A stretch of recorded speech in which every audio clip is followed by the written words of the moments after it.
Assalamualaikum warahmatullahi wabarakatuh. Nama saya Rehan. Hari ini saya akan pada kesempatan hari ini saya akan menjelaskan tentang tugas sistem distribusi, yaitu inovasi dalam komutasi dan distribusi dari konsensus deadlock hingga federated warning, sebuah tinjauan solusi kritis untuk sistem skala besar.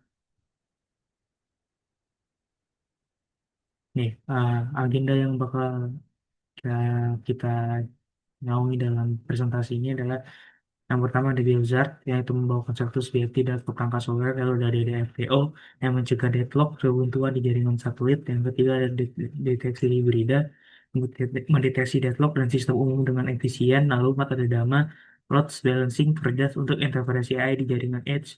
Yang kelima ada Fedline yang menjaga privasi data, pelatihan AI di kendaraan otonom. Oleh keenam nanti ada rangkuman dan kesimpulan.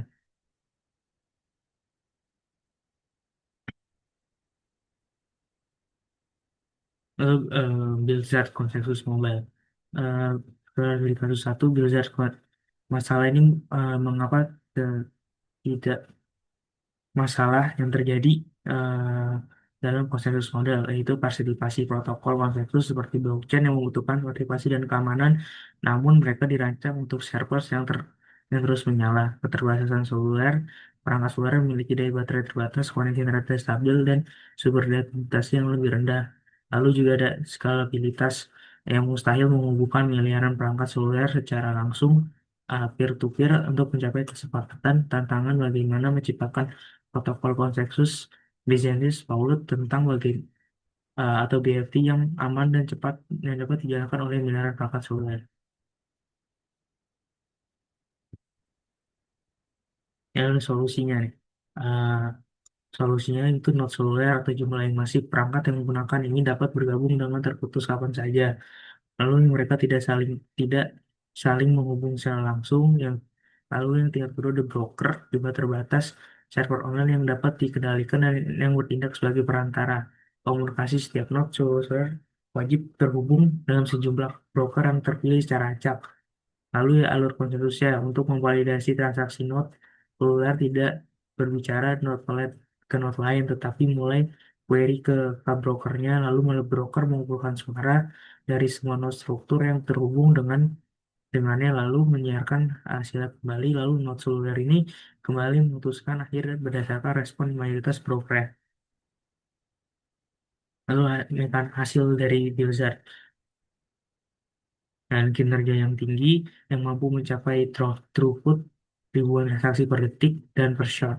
Lalu ada latensi yang sangat rendah, konfirmasi transaksi yang dapat dicapai dalam waktu di bawah satu subs. Lalu ada jaminan keamanan atau safety analysis matematis yang membuktikan bahwa protokol ini aman dari serangan BFP selama rasio node jahat dan broker berada di bawah ambang batas tertentu. Efisiensi penyebaran transaksi ini dapat menyebar ke seluruh jaringan hanya dalam 4 putaran komunikasi. Intinya, Blizzard ini memudahkan partisipasi konsensus terdesentralisasi dalam skala yang sebelumnya tidak mungkin dengan memberdayakan perangkat seluler. Nah, menurut tantangan deadlock dan kebutuhan sistem ini bagian deadlock. Nah, deadlock apa sih? Deadlock adalah situasi di mana dua atau lebih proses saling menunggu sumber daya yang dipegang oleh proses lain yang menciptakan siklus tunggu yang tidak dapat diselesaikan. Contohnya adalah proses A mengunci database satu dan menunggu database 2. Hasilnya B mengunci database 2 dan menunggu database satu. Hasil kebentuan ini kedua proses berhenti selamanya. Dan mengapa ini menjadi rumit? Karena sistem distribusi seperti satelit dan edge computing, proses ini berjalan di mesin yang berbeda membuat siklusnya tidak sudah terdeteksi. Pada satelit ISCI, tugas observasi dan komputasi saling bergantung dan keterbatasan energi menghasilkan masuk eksekusi sekaligus menciptakan risiko deadlock yang lebih tinggi. Nih, solusi satu pada studi kasus Deferred Deadlock Free Track Processing dari DFTO daripada menunggu deadlock yang terjadi mendeteksi DFTO mencegahnya agar tidak terjadi mekanisme kunci DFIM Deadlock Pre-Insertion Mechanisms. DFIM adalah penjaga gerbang cerdas dan menjaga antrian tugas satelit. Dan di antaranya adalah analisis analisis interval, pembatasan posisi, dan eh, dan juga hasil.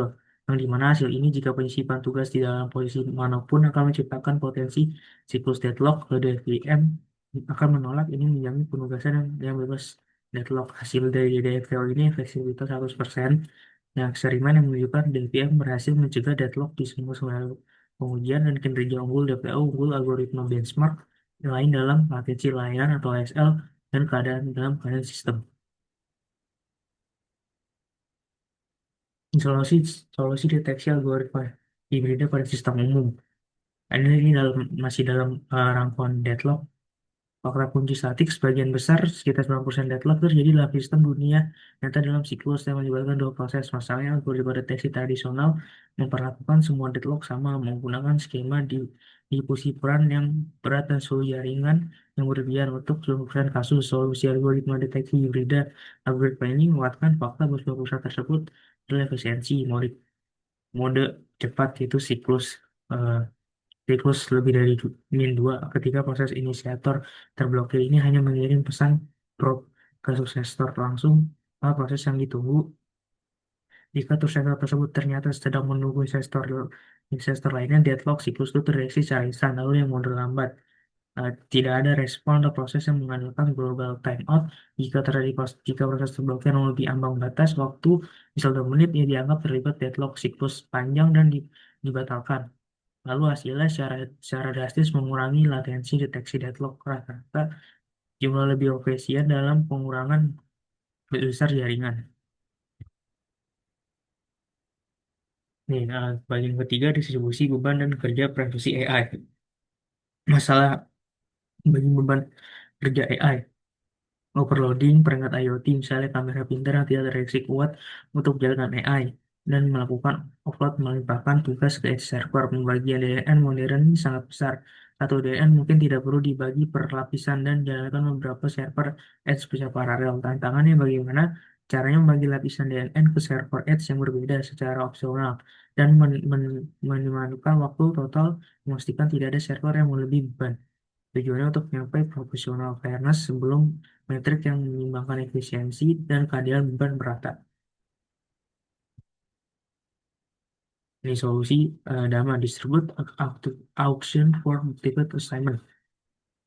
Menunjukkan masalah ini sebagai lelang angkutan distribusi antara pembelian, tawaran, dan harga. Proses ini di mana melalui serangkaian iterasi penawaran dan pembaruan harga yang cepat, sistem secara alami akan mencapai equilibrium lapisan. Lapisan akan distribusi ke server-server dalam cara yang efisien serta keseluruhan karena lapisan ini menghindari server yang mahal, yang dimana itu terlalu sibuk. Lalu dari hasil dari pelatihan penerapan ML pada tugas segmentasi ini menunjukkan hasil yang luar biasa, meningkatkan kinerja model, akurasi device containment meningkat drastis, stabilitas pelatihan model. Poin intinya, ML ini membuktikan bahwa kita bisa mendapatkan model AI yang lebih baik sekaligus perlindungan privasi yang lebih kuat. Kita memiliki untuk daripada kita perlu memilih satu ke satu.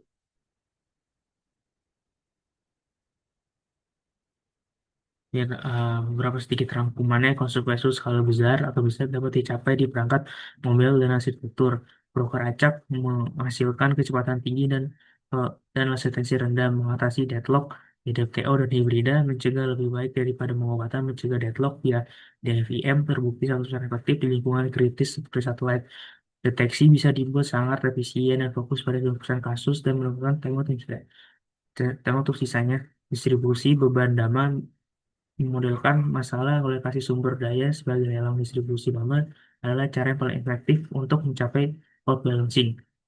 Lalu di profesi AI atau Flatland Federasi Learning adalah solusi nyata untuk paradoks atau data paripasi kita dapat melatih AI secara lebih akurat tanpa data meninggalkan perangkat mereka. Baik, sedikit penjelasan dari saya. Selebihnya mohon maaf. Wassalamualaikum warahmatullahi wabarakatuh.